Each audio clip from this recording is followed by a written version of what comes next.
ANA.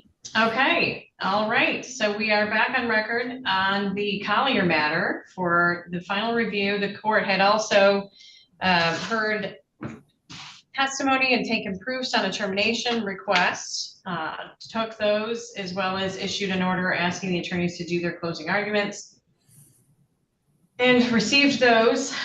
But we've had a bit of a time frame between that last review hearing and today. So I went ahead and allowed for production of a court report and updates just in case anything had changed from the last time we were here.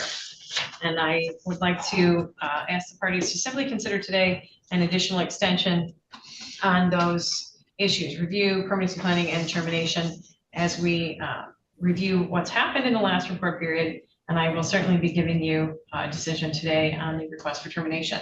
We have the names of our participants, please. And Ms. Collier, if you could take your hat off, please. We can't allow hats in the courtroom, and this is a courtroom, even if it's virtual. Thank you. Go ahead. Carson Howard, lawyer guarding ad litem. Ms. Stasia Thomas, counsel for the department. Ms. Beach. Ashley Beach, I'm the foster care worker from Fostering Solutions. Betsy Geyer-Sador on behalf of Carla Collier. I'm Carla Collier, Uta's mother. Thank you. Do we have a representative from the tribe, native village of Buckland here this afternoon?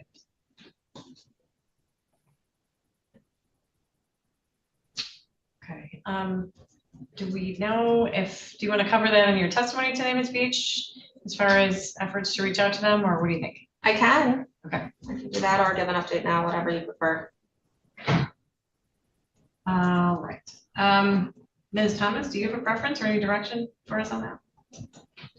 Your Honor, just because of the ICWA implications, I would prefer if Ms. Beach could just give us an update as to the efforts she's made to ensure their attendance today. All right. Yeah, I think that's great. Deputy Ames, if you could swear her in, you can just stay where you are for now. Okay. You swear or affirm to tell the truth, the whole truth, and nothing but the truth, so help you God? I do. Go ahead. Or Ms. Beach, if you want to tell us about what's been happening with the tribe, if you know. Yeah. So I have emailed the tribal representative a few times, well, more than that, probably 5 or 6 times since the last hearing. I've gotten some responses, but I did send emails on October 7th, October 10th, with no response. And then I sent the court report on November 10th, and then a reminder email on Friday about the hearing today with the Zoom ID. And then I also emailed about an hour and a half ago to the representative and the tribal admin email address with the time, date, and Zoom ID, and I have not heard any responses. Is that Ms. Gavin that you're talking about specifically? Frederica Gavin, I think, was the last one that was here. Yes. Okay, thank you for clarifying. Any questions, Ms. Thomas? No, Your Honor. Ms. Sador? No. Mr. Howard? No, Your Honor. Very well. All right, let's get into the review then. Mr. Howard, whenever you're ready. Yes, Your Honor. It's been I would say, a very tumultuous reporting period for the minor child. She really, in the beginning of October, was experiencing some pretty severe behaviors. They were aggressive and towards the family and teachers. It was mostly in the form of like temper tantrums, but I mean, that's kind of a limited way of explaining it, as it's much more severe than that. They got so bad that they had to take the child to the ER to just search for some sort of answers to get some sort of help for the child. But she was discharged. They put her on a medication that didn't really work out, but over the last few weeks, and I met with the child on last Monday, the 10th, we had some really positive updates on the current medication she's on. And they, you know, from talking with everybody, they seem to feel like they're getting her at like her baseline and starting out there. And we're hopeful that, you know, they can continue on this medication and continue with some different service providers. They're in the process of getting her a new, you know, specialized trauma-based therapist, as well as she was diagnosed with autism, and getting her into some ABA therapies to really just continue to work on herself and stabilizing her. When I met with her, she was with her foster sibling, her older foster sibling, and this foster family has a lot going on. and they are kind of very, nice that they're able to prioritize and make time for all of their children in their home. And I think they have 4 kids who are all 7 years old right now. So as you can imagine, and they're all involved in different extracurriculars. And this minor child specifically is started playing ice hockey this reporting period. So I think that's just a really good outlet for her to kind of get into something else and deal with some of her aggression and behaviors that way. She claimed that figure skating was too boring for her. So, but it's, like I said, a very up and down reporting period, but the most recent update is that it's very positive, and this foster placement is doing a really good job of taking care of this child and prioritizing her as if she was, one of their own. So I'm really happy to see that. And it was really nice to see her on last week and get to see those positive updates. Thank you. Thank you. Testimony today from anyone, Ms. Thomas? Thank you, Your Honor. I'll ask Ms. Beach to be sworn in to just briefly provide her report. Thank you. Ms. Beach, come on up to our witness stand. Remain under oath.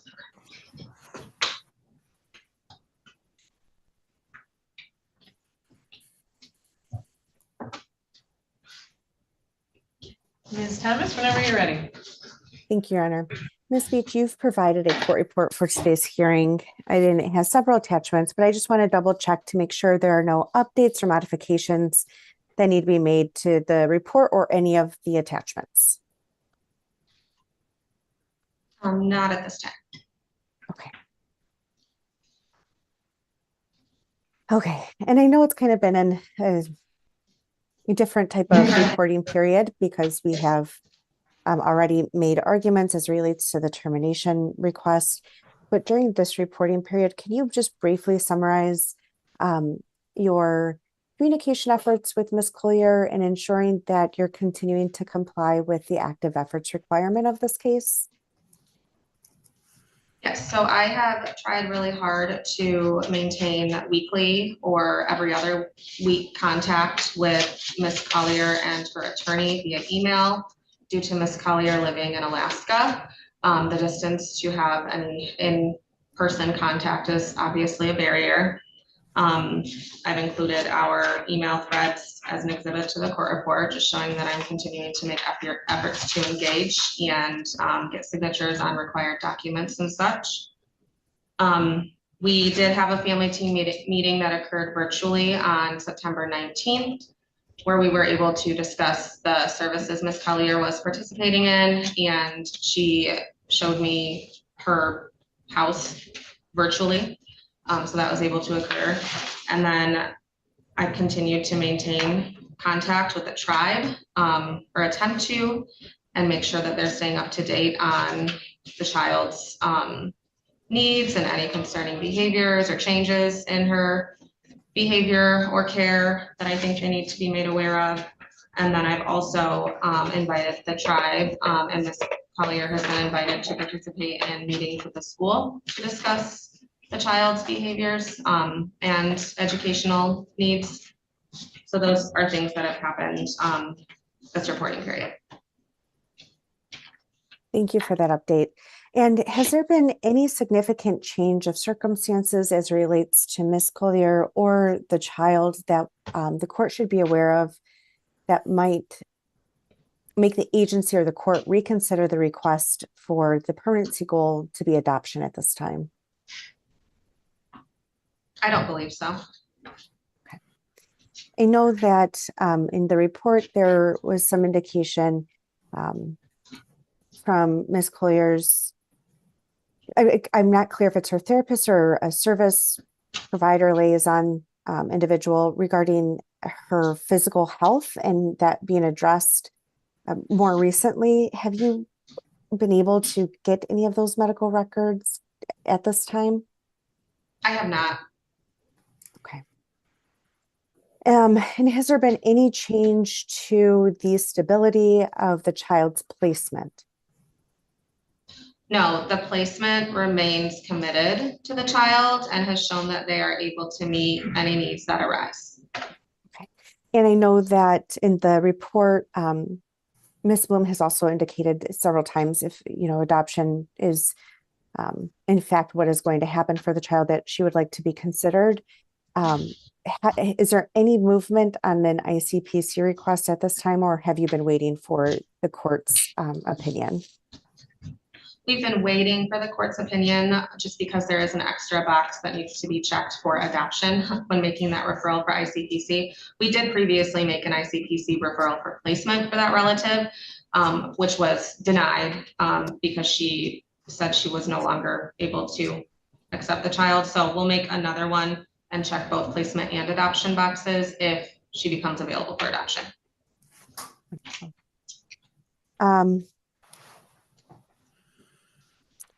I don't have any further questions related to your court report, but if there's any information that you'd like to highlight from it or your knowledge of the case, please go ahead and do so at this time. Just that I have maintained contact with Rebecca Sullivan through Love Alaska this reporting period. She's a case manager for Ms. Collier, but I haven't been able to get in contact with her individual therapist because I don't have a release signed. And then I also haven't gotten any medical records this reporting period to be able to see what Ms. Collier has been experiencing medically. But other than that, I don't feel like I have anything else that needs to be highlighted verbally. Thank you. And then just briefly, as relates to the child's well-being, I know that we've heard from Mr. Howitt on a few of the issues that she's been experiencing this review period, but is there anything else that you would like the court to know about how the child's doing? Just that since I submitted the court report, she is doing better. It's been kind of up and down in general this reporting period, but she is meeting with a new psychiatrist, and CMH felt that she had maximized therapeutic benefit. So foster parents have located a different therapist that she's on the wait list for. And since her current medication regimen seems to be working for her, so she does appear to be stabilizing, which is good news. And the school has been working, they developed a formal behavior management plan that's been implemented, and we meet as a team once per month to discuss how she's doing in school and any concerns and how to address them. So everyone is being very proactive and meeting her needs and making sure that we can help her stabilize. Thank you so much. I have no further questions of Ms. Beach, Your Honor, and would ask the court to accept the court report at this time. Any objections? No, Your Honor. No. Thank you. They are received. Questions for this witness, Ms. Sador? Just briefly, you were in contact with Ms. Collier regarding her health, her own reported health update, though, correct? Correct. Okay, and that she had had surgery and was recovering? Yes. Okay, and that you also received a box she had sent for the child for her birthday? Yes, I just received that on Friday. Okay, all right. I think that's it. Thank you. Questions, Mr. Howitt? Yes. Has Ms. Collier or her attorney reached out to you for an update, or do you typically give them updates? I typically give them updates in an effort to maintain regular contact with them. Nothing further. Any redirect? No, Your Honor. Thank you. Any other witnesses? No, Your Honor. Thank you for your testimony. We return to you. Ms. Sador, anyone you'd like us to hear from today? I'd just like to briefly call my client. Deputy Ames, would you swear in Ms. Carla Collier, please? Please raise your right hand. You swear or affirm to tell the truth, the whole truth, and nothing but the truth. So help you God. She's got to unmute. There you go. I apologize. Yes, sir. Thank you. All right. Hi, Carla. Just want to update the court since there wasn't a release signed in time to get medical records or anything. Can you please tell the court what your current health status is? Currently I am almost fully recovered after having a hysterectomy.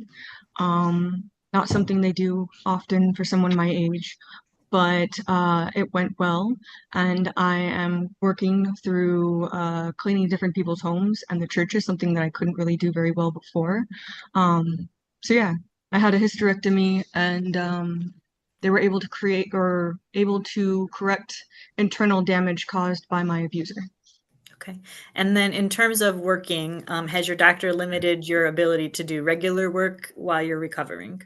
I am able to do basic stuff. I still can't lift anything heavier than 10 pounds or whatnot, but within the next 2 to 3 weeks, I should be cleared to work fully. Okay.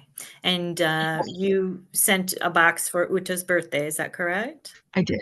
And what was in the box? In the box was because her thing is, we love moose. That's a part of our family thing. A moose purse so she can hold things as she goes and plays.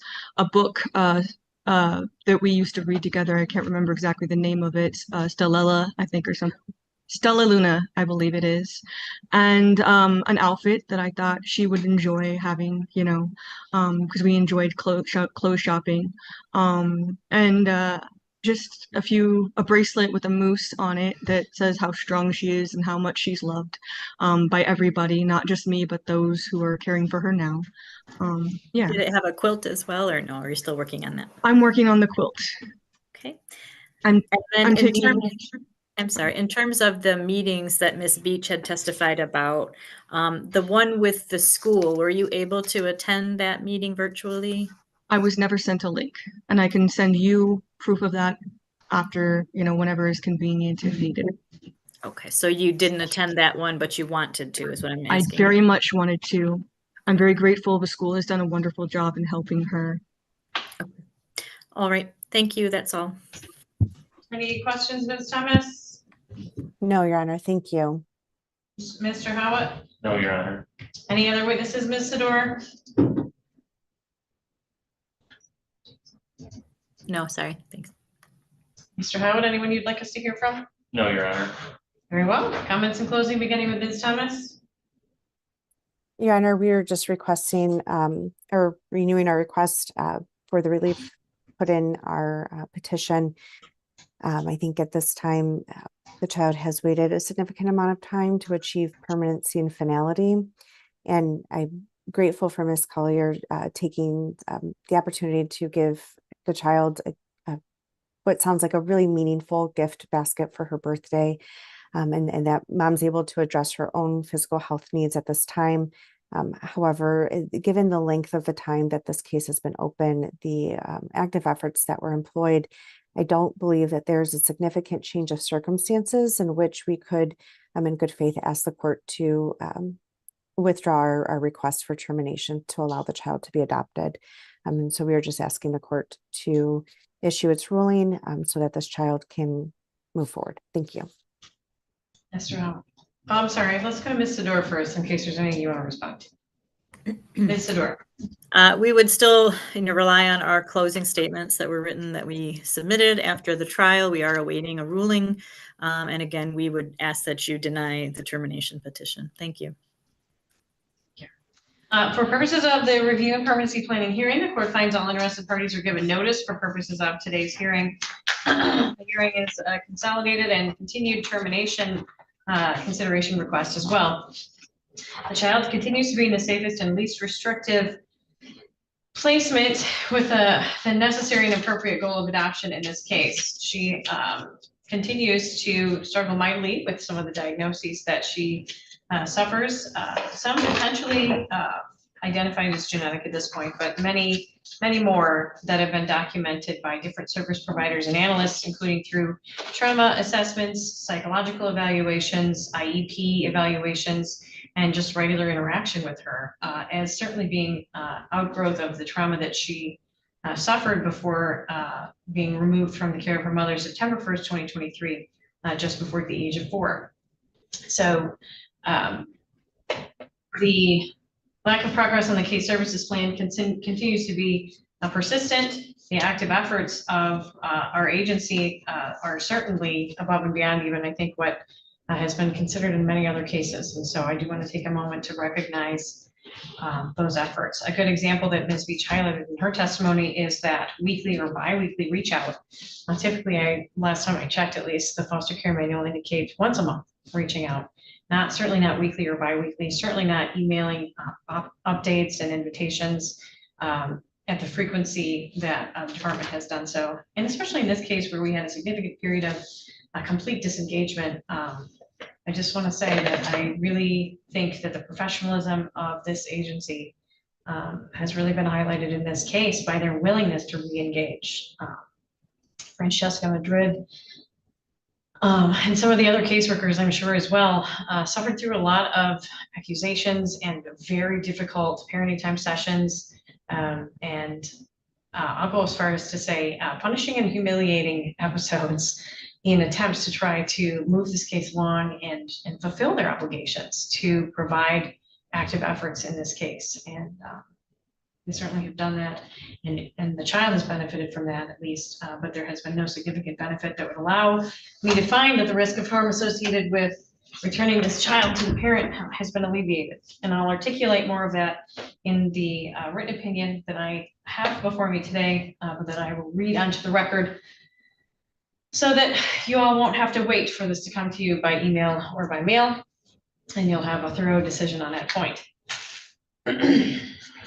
So I'll go ahead and get into that now. The court's been asked to consider termination of parental rights pursuant to MCL 712A.19b, subsection 3A(ii), CI, and subsection J. In short, the first section considers abandonment. The second considers progress on case services. And the third considers the risk of harm, which is similar to what the court has already and has articulated on at each review hearing. The case concerns Carla Collier and her daughter born November 9th, 2018. The Lenawee County Probate Court received and granted a petition for emergency removal and jurisdiction from the Department of Health and Human Services on September 1st, 2023. The child was 4 years old. Actually, I think she was 3. She turned 4 shortly after that in November.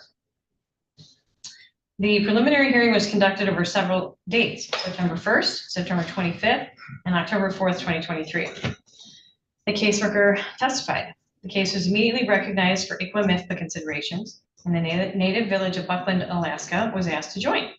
The QEW for the tribe agreed that removal was appropriate, of paramount importance for the following issues. And I just want to pause for a moment here and say I understand the tribe's not with us today. But there was extensive cross-examination of the QEW, the same qualified person. I'll note, Ms. Gavin was the QEW at the outset of this case and also was present at the last hearing. And there haven't been significant changes in those circumstances that would require me to require the tribe to reappear to articulate the same findings, because nothing's really changed. So I'm moving forward even without the tribe today because of those reasons. And I think the comments by the tribal representative last time that are considered later on in this opinion also support that, which is, in her opinion, 6 months would have been sufficient rather than the nearly 25-month mark that we are at now. So back to the findings. Of importance for the following issues. 1, transience and homelessness.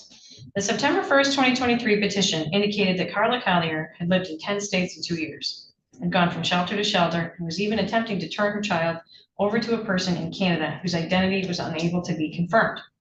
After the filing of the petition, this pattern continued. At the September 1st, 2023 preliminary hearing, Carla Collier was found in Adrian at a hotel funded by the MDHHS on a temporary basis, since she had been asked to leave the local domestic violence shelter. At the continued preliminary hearing on September 25th, 2023, she appeared from a campground in Kentucky. At the second continuation of prelim on October 4th, 2023, she was somewhere in Seattle, Washington. At the time she entered her no contest plea, she was still somewhere in the state of Washington. There was no city or address specifically offered at that time, and that was November 3rd of 2023. Paragraph 2, child abuse concerns. Both while she was at Catherine Cobb Shelter in Adrian, Michigan, as well as when the child was removed in the state of Washington, there were concerns for physical discipline that was abusive, including things like food deprivation in response to trauma behaviors, inappropriate discipline for trauma-related behaviors, and mental health issues, including potential sexual abuse at a very young age when she, quote, left the child with her ex-partner at his residence in Alaska for 2 weeks with 16 other individuals coming in and out of the house who were alleged to have sexually abused her while Carla was staying at a local hospital. And that was an excerpt from the petition, which was drawn from the records in Washington. 3, child neglect concerns. Records reflected removal for 6 months in Washington state for these and other concerns, including failure to ensure seizure medications for her child. 4, improper parenting.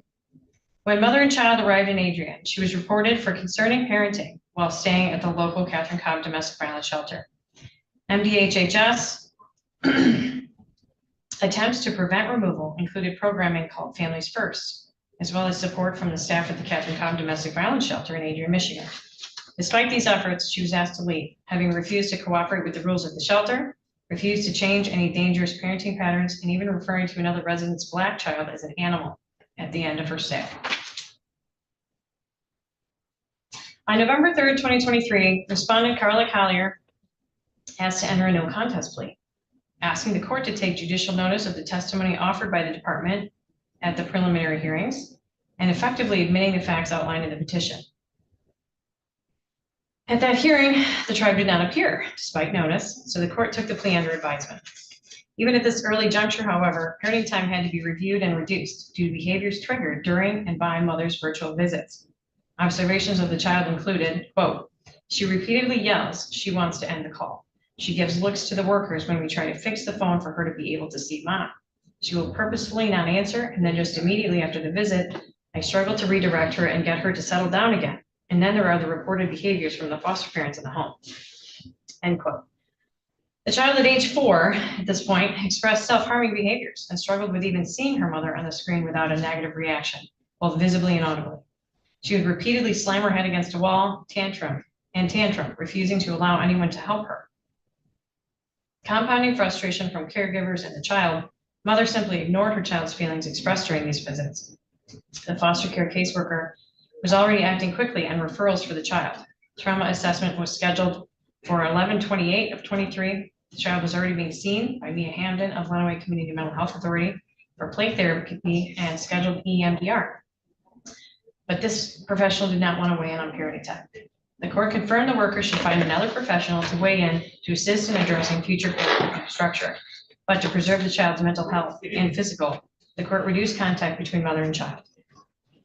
On November 17th, 2020, a disposition order entered with a case service plan for Carla Collier aimed at reunification. Carla Collier had returned to Adrian and was staying in a homeless shelter. She continued struggling with transportation, housing, employment, and had not engaged in voluntary services as of yet. The child remained eligible for enrollment in the village of Buckland with her father's family out of Buckland, Alaska, and efforts to complete registration were underway, as well as out-of-state relative placement inquiries. Mother was asked to undertake psychological evaluation to help discern and overcome the reasons for her failure to benefit from prior services in parenting education and to help stabilize her own life. She was asked to establish a safe and stable environment for herself and her child, including housing, employment, parenting education, and other services.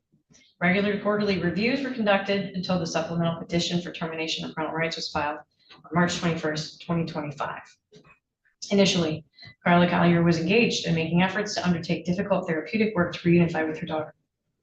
At the first regular review hearing in February of 2024, she was still in Adrian living with a friend, working at Chipotle, and seemed to be safe during parenting time and bonded with the child. She was engaged in CMH therapy, including EMDR, trauma-informed parenting classes, and participating in UTIS trauma assessment. She even completed her own psychological evaluation February 5th of 2024. There were still significant concerning incidents, however, including threatening to kill Cameron Kuzich, the Child Protection Services investigator, and another CMH caseworker.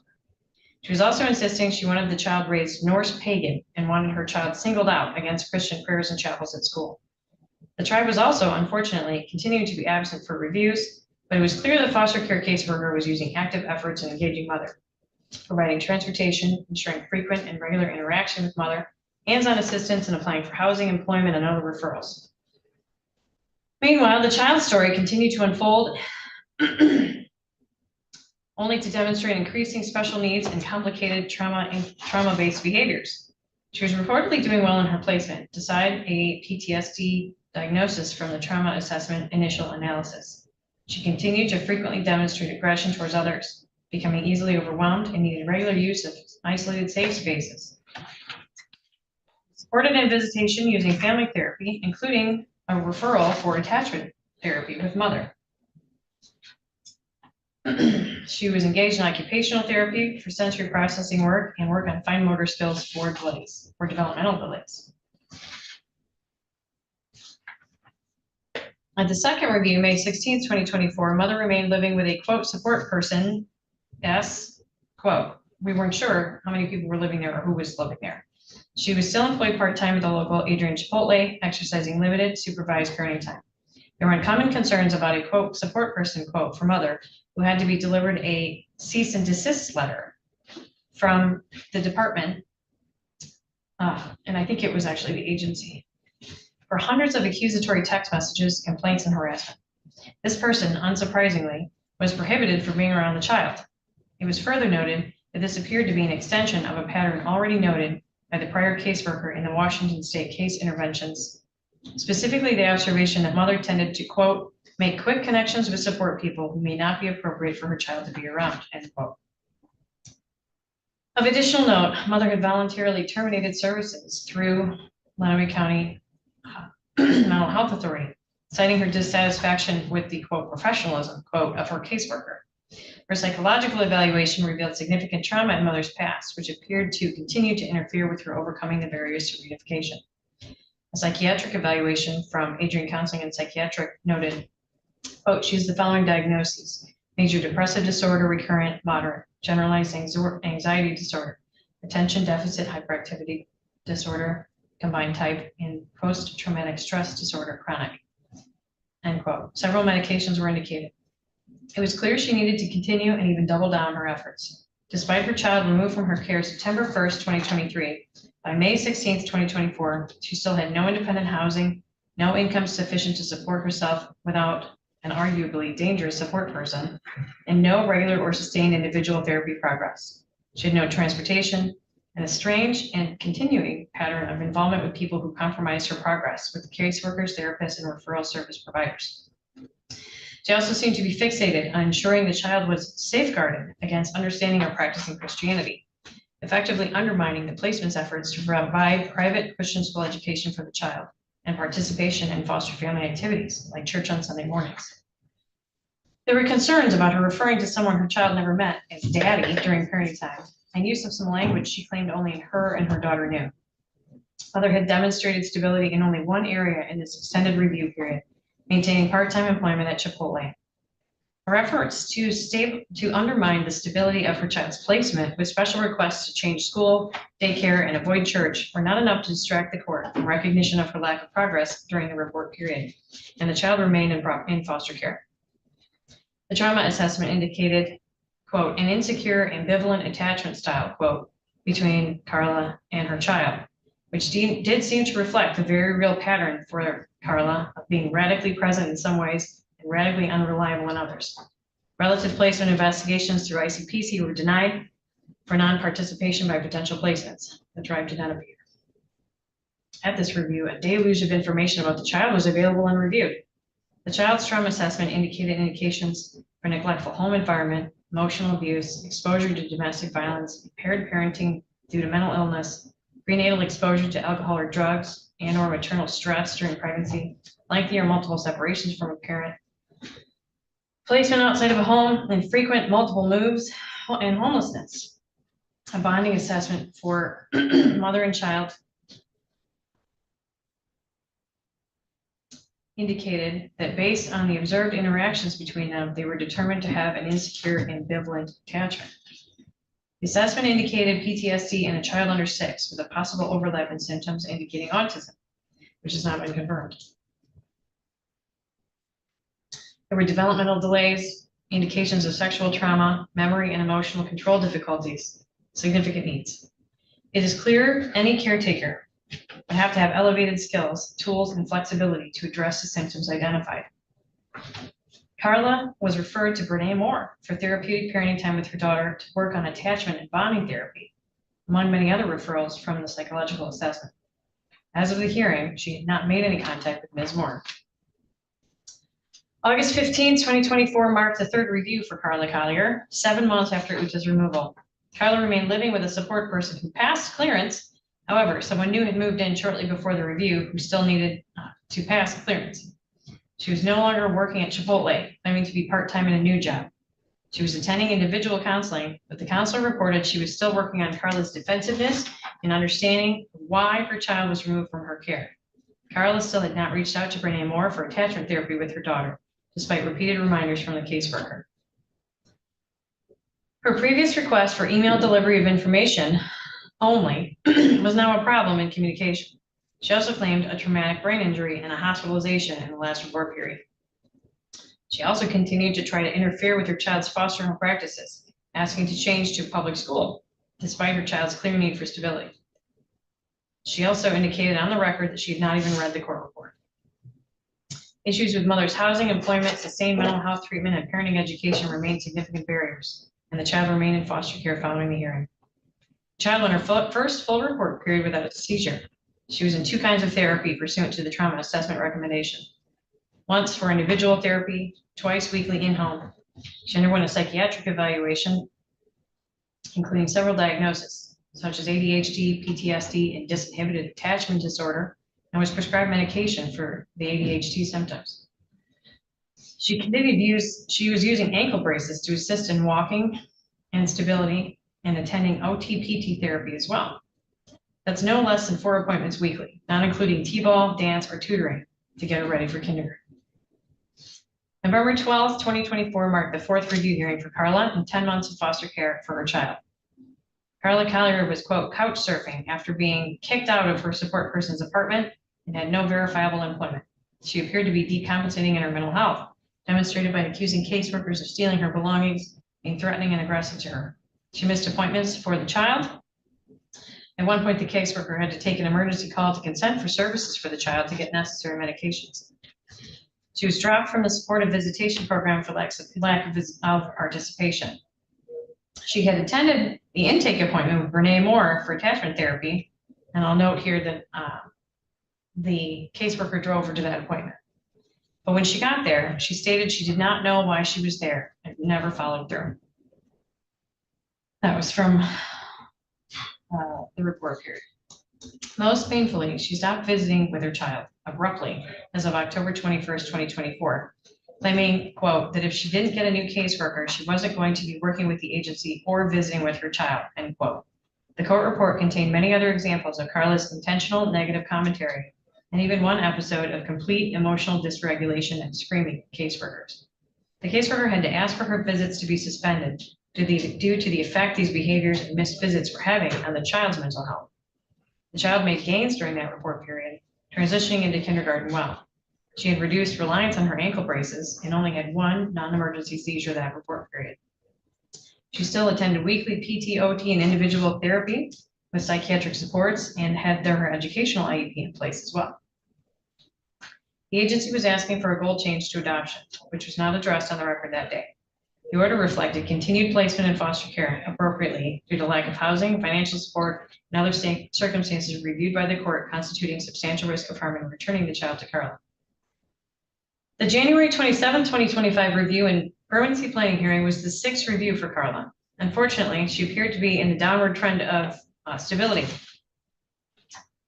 With unknown housing, no employment, and a complete disengagement from services, and no contact with the department or her daughter after some very vitriolic text messages sent November 14th and November 30th, 2024. The goal was changed to adoption for the child. She was 6 years old and had been living with her foster family for 16 consecutive months. She appeared to be still gaining progress due to the stability and service supports in place. She had only a singular seizure, was still participating in OT, PT, psychiatric care, and therapies through CMH. She missed her mother and openly spoke about it at school. The school continued to support her as well with IEP reviews and accommodations for behaviors when she struggled. The department was ordered to file a termination petition at that review. The petition was filed March 21st, 2025. By the time the supplemental petition was filed, in addition to the issues identified at adjudication, the child's father had released his parental rights and her mother had effectively abandoned her. Following the filing of the petition for termination, respondent parent Carla Collier resurfaced from a church in Alaska that had allowed her to reside in an apartment on the grounds, provided her retained legal representation and even transportation from Alaska for hearings. She reemerged on the back of this new support system for the remainder of these hearings, starting with the April 21st, 2025 hearing. Carla Collier reappeared in person with a retained attorney from this new set of, okay, that's good. She came in person for at least one of the hearings. The April 21st hearing was also the one scheduled for the termination petition to be heard. Her attorney requested to adjourn, and the court granted that request to allow the attorney to review the file and try to assist Carla in preparing for that termination trial. The 7th review and permanency planning hearing, combined with the hearing on the March 21st, 2025 petition for termination of parental rights filed against Carla Collier, recommenced on May 30th, 2025. At that hearing, Carla Collier's complete absence from her daughter's life and services was documented from October 21st, 2024 through to the appearance and request for adjournment on April 21st, 2025. She produced a letter from Love Alaska with a case management plan that documented she was due to engage in therapy, but had not yet done so. Her mental health did not appear to have improved. Strangely, she claimed she had vertigo, bleeding episodes, and even that walking was hard for her due to issues with the way my heart pumps blood through my body, quote, and that she had 2 older children, 8 and 12, whom she had not seen since they were infants. Carla continued to insist that her child was taken from her based on lies and that the caseworker was intimidating. She went on to include her first therapist, apparently from 2023 as well, in accusations of intimidation in her testimony. Her attorney had to redirect her more than once during her direct examination to get Carla to answer questions that she'd been asked. The child remained steady during this report period, still in her therapies and supported at school.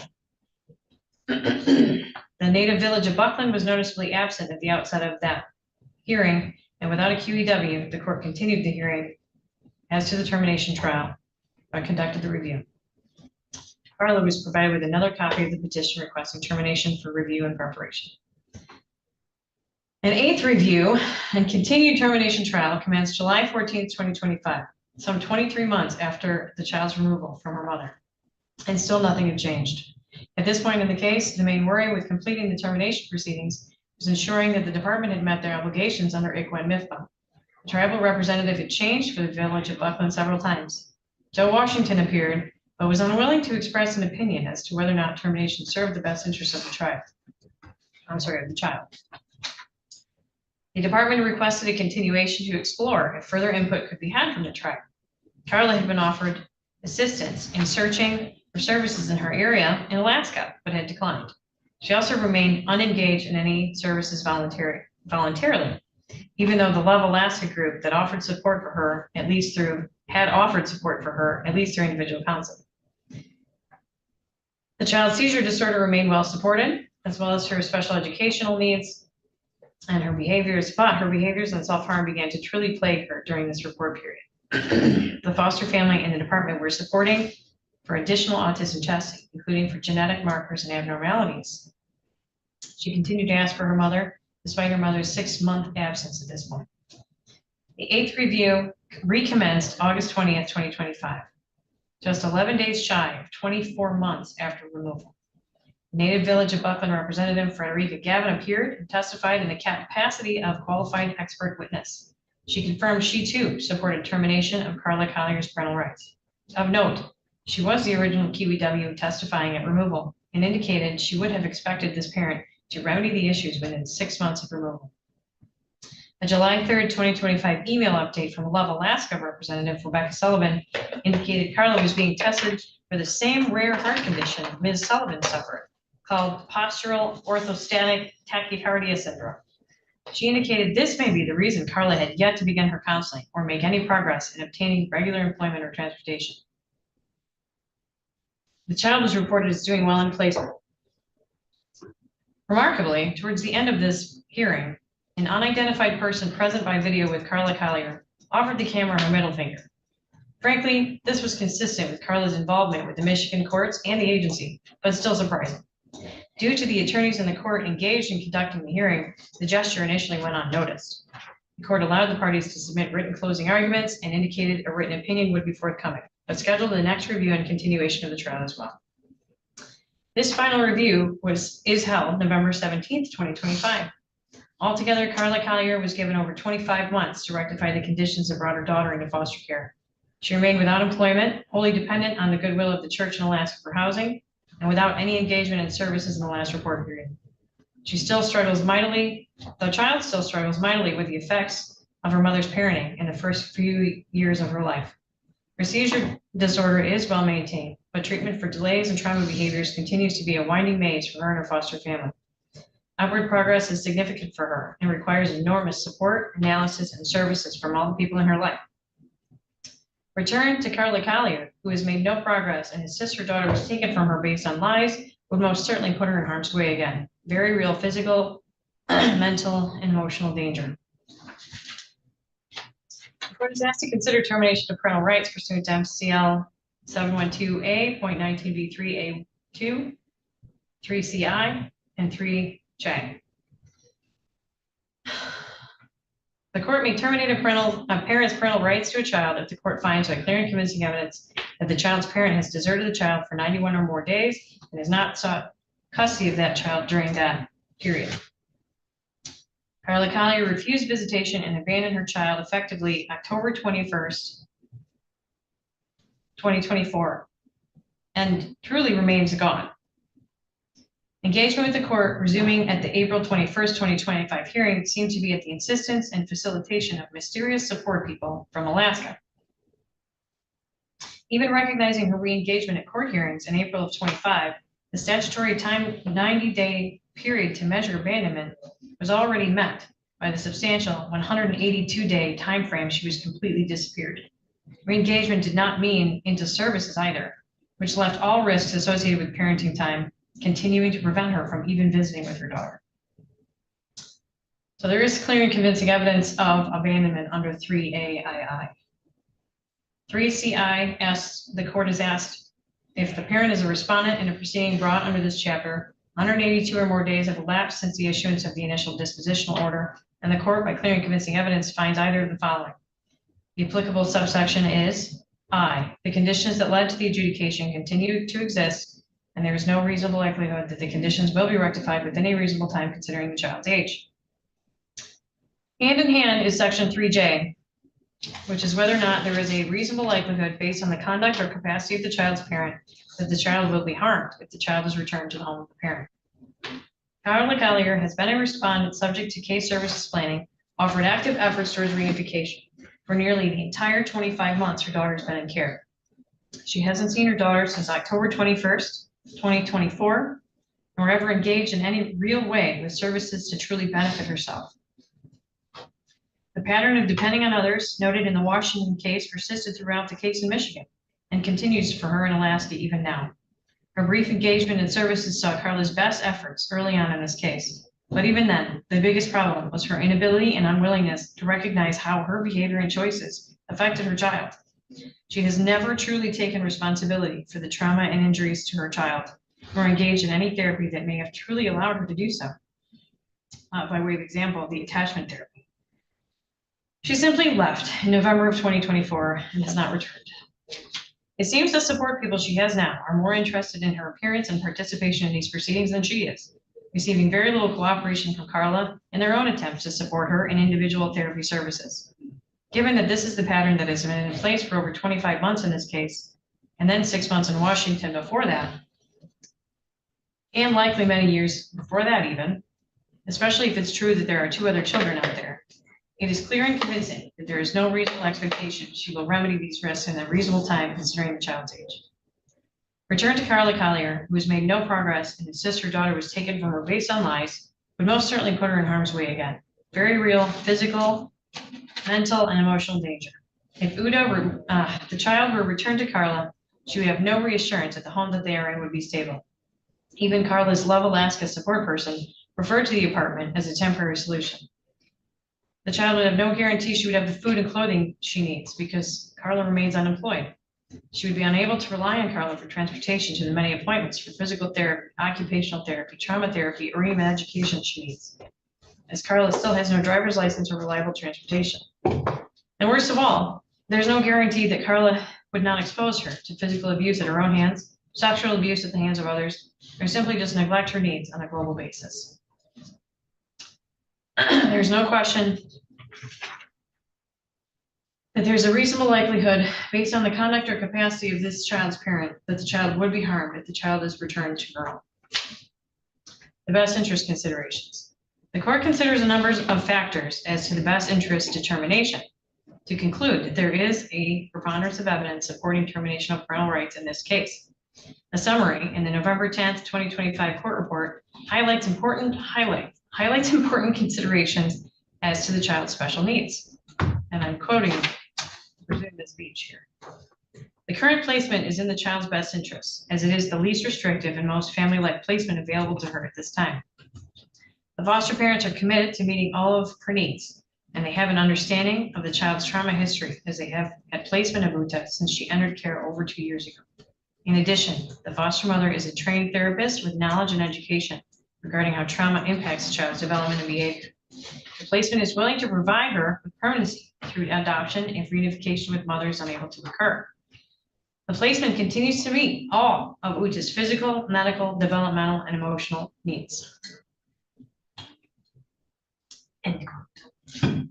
The lawyer guardian ad litem offered support for termination in his closing arguments and in support of the goal change many months ago. Finally, the QEW for the native village of Buckland also supports termination, rounding out all available experts considered in this case. There's also the matter of the parent-child bond to consider. The attachment between this mother and child was characterized early on, quote, an insecure, ambivalent attachment style, quote, between Carla and the child, signaling the child and mother did have affection for one another, but it was characterized by mother's inconsistency, danger during periods of untreated mental health, lack of parenting skills for her special needs child, and even her negligence in allowing sexual trauma against her daughter in the past. The child seemed unfazed by some of her mother's very real emotional outbursts behavior during visitation, further supporting this court's conclusion that the bond between mother and child caused more harm than good for Uta. She refers to her biological mother as Carla and to her foster parent as mother. She looks to her foster mother to provide the many services, both regularly and extraordinarily, and the foster home has gone above and beyond to secure evaluations, therapies, extracurricular activities, and even private school education for the child, welcoming her into their family, never giving up on her when her behaviors make it heartbreakingly difficult.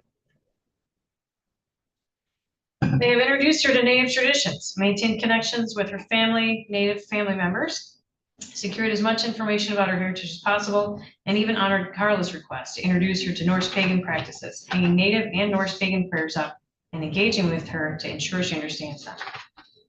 She has bonded with the sibship she's a part of in her foster home, a stark contrast against the opportunity to attempt to engage with her own biological siblings mentioned by her mother, if it is really true that Carla Collier has 2 other older children. She had no information as to the whereabouts or family for the department to even explore for placement. There is no question this child is in the best placement for her to continue her trauma recovery and work on meeting her developmental milestones and where she is now. She's been living in this home since she was 3 years old and is now 7. She has a heightened need for stability and permanency that has been delayed far too long by these proceedings. Therefore, it is the order of the court. Parental rights of Carla Collier to Uta Collier are terminated effective immediately. There will be no more efforts towards reunification or to prevent removal. I'll set a post-termination review hearing. Ms. Collier certainly has a right to appeal, and all of that information will be sent to her, as well as the information as it relates to how to continue to keep her information updated should she choose to do so with the department, in the event that her child wants to ask for that information when she hits the age of 18. Unless there's any questions, that's all for today. And I'll go ahead and give the review hearing date after we're offline, because we'll be proceeding under the adoption code from this point forward. The child's father has released his parental rights, and the child will be committed to the Department of Health and Human Services for purposes of adoption and all proceedings under the adoption code are confidential. I believe my client is raising her hand. I don't know if the court would entertain a question. I would invite you to speak with your client, Ms. Sedor.